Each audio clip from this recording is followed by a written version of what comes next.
예. 안녕하세요, 여러분. 예. 이 시간에는 좀 더 색다른 놀이터에서 뭔가 좀 다르게 한번 놀아보려고 합니다. 예. 앞으로 10년 후 또는 20년 후에 강남 아파트값 얼마나 할까요? 지금보다 오를까요? 아니면 내릴까요? 아니면 같을까요? 이거 지금 미리 알 수는 있을까요? 궁금하시면 저와 함께 신나게 놀자 합시다.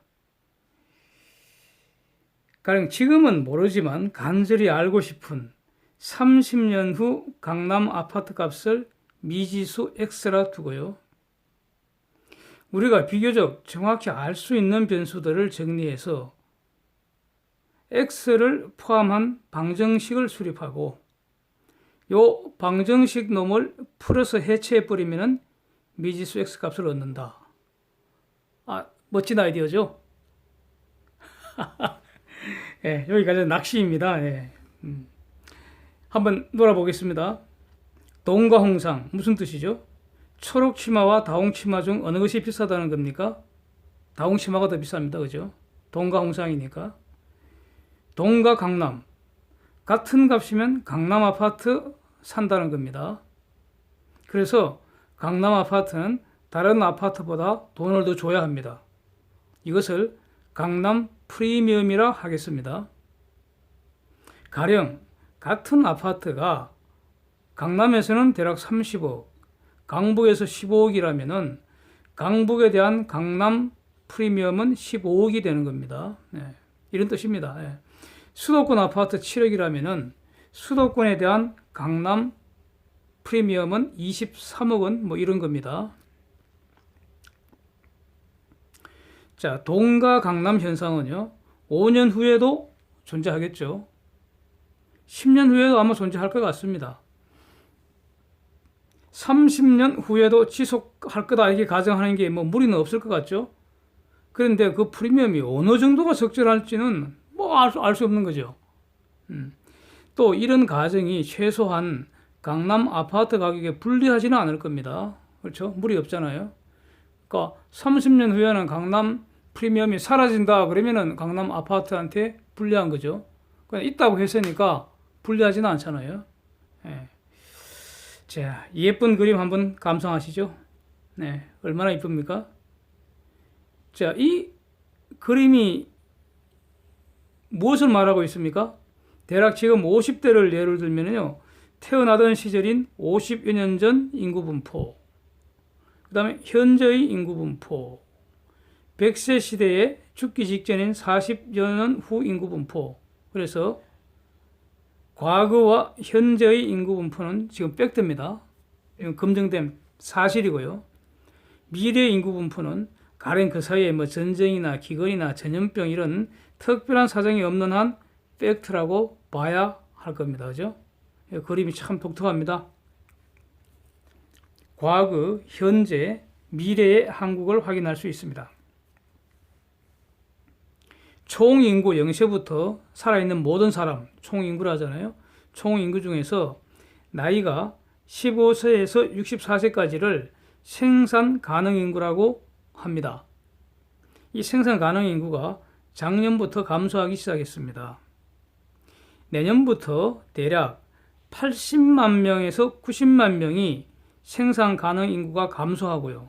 왜냐하면 해마다 65세가 되는 사람들이 이만큼 발생한다는 겁니다. 65세가 되면 더 이상 생산 가능 인구로 분류가 안 되니까요. 새로 15세가 되는 인구, 그러면 이제 그 사람이 한 40만 명이 된답니다.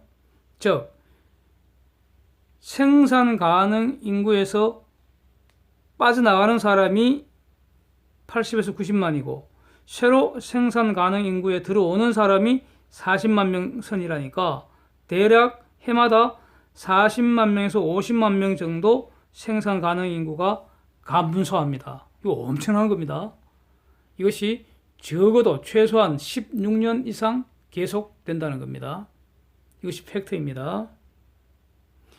신생아는 아마 내년 이후부터는 30만 명 밑으로 갈 가능성이 지금 높아지고 있습니다. 그래서 842 현상이라는 이 신조어가 지금 생겼죠. 생산 가능 인구는 80만 명대에 떠나고 40만 명대에서 들어오고 신생아는 20만 명대로 태어난다. 이런 겁니다. 자, 더 이쁜 그림이 있어요. 그림 한번 보십시오.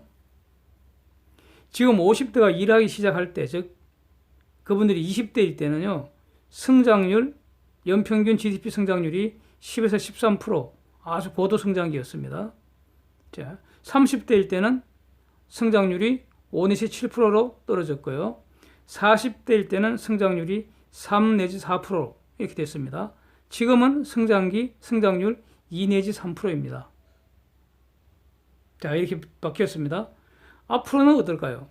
앞으로 장기 성장률이라는 것은요, 실질 인구 증가율과 같습니다. 그런데 이 실질 인구 증가율은요, 인구의 자연 증가율에다가 기술 혁신을 고려한 값입니다. 그런데 우리 지금 인구가 감소한다 그러잖아요. 그러면 인구의 자연 증가율은 마이너스가 되잖아요.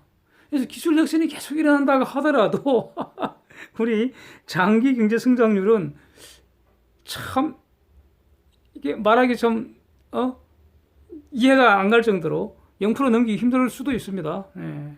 지금 그런 상황이에요. 인구를 안 놓으니까 사람을 애를 안 놓으니까 저출산 고령화 현상, 적나라한 현상을 지금 보고 있는 겁니다. 한국은 이미 활력을 잃었고요. 늙어가고 있고요. 경제는 비실비실되고 있습니다. 제가 이전에 영상에서 비실비실 한국 경제 펄펄 뛰게 할 수 없나 이런 영상도 한번 올렸었고요. 한국 경제 2분기에 리세션 오나 하는 이런 영상도 올렸습니다. 거기서는 비교적 데이터를 제시해서 좀 비교적 자세히 다루었습니다. 여기서는 그렇게 하지는 않고요. 지금 금년도 1분기 마이너스 0.3% 성장했지 않습니까? 이대로 가면 2분기 마이너스 성장 가능성 매우 높습니다. 그렇게 되면은 리세션에 빠지잖아요. 그런데 지금 2019년 마이너스 성장 가능성 지금 배제 못합니다. 만약 2분기에도 마이너스 성장 해버리면요. 예? 지금 무식한 저것들 하는 꼬라지 봐서는요, 앞으로 3년간 성장 못할 수도 있습니다. 예. 지금 상황이면요, 기업들은 한국에 절대 투자 안 할 겁니다. 기업이 오늘 투자 없으면요, 내일 생산 없고 고용 없고 수출도 없습니다. 예. 뭔가 지금 상황을 바꿔줘야 되는데 그 바꿀 기미도 안 보입니다. 예. 지금 정부 앞으로 한 3년 내에는 불가능한 것 같고요. 다음에 이제 정권이 바뀔지 안 바뀔지 그것도 알 수 없는 거고요. 정권이 바뀌어서 다시 논의를 하더라도 그거 집행하기까지는 엄청 시간이 걸릴 거예요. 그러니까 적어도 잃어버린 20년대의 가능성도 배제 못합니다. 자, 이런 상황입니다. 내년 이후에 말이죠. 핵심 소비계층이 매년 적어도 40만 명이 감소합니다. 그리고 또 빠르면 내년 수년 내에 총 인구 자체가 감소한다는 겁니다. 어느 순간 푹 감소할 수 있습니다. 그래서 인구 질병이라고 하죠. 그걸 소비 절벽이라고 합니다. 그렇게 되면 인구가 감소하면 사람이 돈을 쓰는 거지 뭐 그렇잖아요. 이렇게 되면 이제 소비 감소하기 때문에 경제가 더 이상 성장할 수가 없습니다. 그래서 경제 성장 못하면요 지금처럼 세수 호황도 없을 테고요. 세금으로 퍼주는 것도 더 이상 못하는 거죠. 그러니까 정부 지출도 한계가 있다 이런 뜻입니다. 이게 이제 지난 30년간은요. 한번 보십시오. 그림도 보시고 위에 있는 두 가지 여러 가지 그림을 같이 한번 보십시오. 해마다 80만, 90만 명씩 애를 놓던 시절입니다. 예. 그 당시에는요. 그 당시 예비고사라고 했죠. 예비고사 보면은 수험생이 100만 명이 넘었습니다. 재수생 합치고 하면. 이 베이비붐 세대였는데 그때는 진짜 밤낮 없이 일하던 시대였죠. 그래서 세계 최빈국에서 지금 세계 10위권 경제 강국으로 이제 성장을 시킨 세대입니다. 그리고 한국 역사상 가장 잘 사는 세대죠. 이 거대한 인구 쓰나미, 이 한국에서 말입니다. 80에서 90만 명, 해마다 이만큼씩 치고 올라왔으니까요. 그리고 이 사람들은 해마다 더 잘 살게 되는 거예요. 해마다 더 잘 살게 되는 80에서 90만 명의 거대한 인구가 계속 해마다 들어왔다는 겁니다. 지난 30년간. 이 사람들이 아파트 시장에 계속 몰려들었죠. 그래서 내가 빚내서 산 아파트 사줄 사람들이 내 뒤에서 파도처럼 몰려오고 있었습니다. 그리고 그 사람들도 점점 더 잘 살게 되는 사람들이죠. 이것이 아파트를 비롯한 자산 가격 위로 끌어올린 거죠. 동가 강남, 강남 불패 이렇게 탄생된 겁니다. 뭐 여기까지 이해 없으시죠? 그런데 여기까지인 것 같습니다. 한국은 여기까지인 것 같습니다.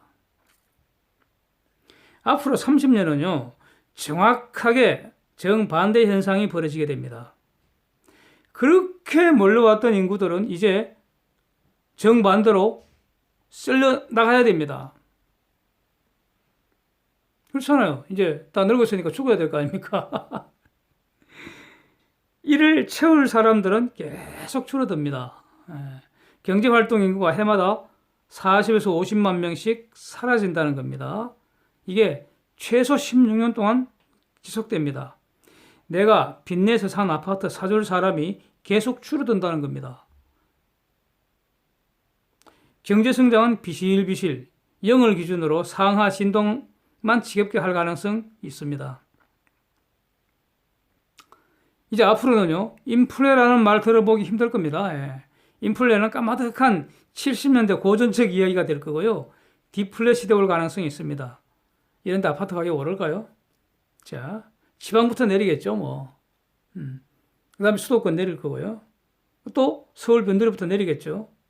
만약 강남 아파트는 내리지 않는다면은, 그럼 강남 프리미엄은 계속 확대되겠네요. 그렇죠?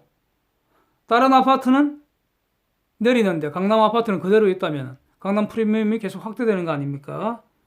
이것이 가능할까요? 강남 프리미엄이 사라지지는 않는다 하여도 적어도 축소되는 것이 합리적입니다. 즉 비강남권 아파트 하락이 결국에는 강남 아파트 가격 끌어내리게 되는 겁니다. 강남 필패는 이렇게 실현될 것입니다. 만약에 동가 강남 현상이 사라지거나 약화된다면 강남 프리미엄은 더욱 급속히 감소하거나 혹은 소멸할 수도 있습니다. 분명한 것은 강남 프리미엄이 커지지는 않는다는 겁니다. 자, 오늘은 여기까지입니다. 앞으로 강남 필패 카드놀이 수시로 해보겠습니다. Thank you. See you again.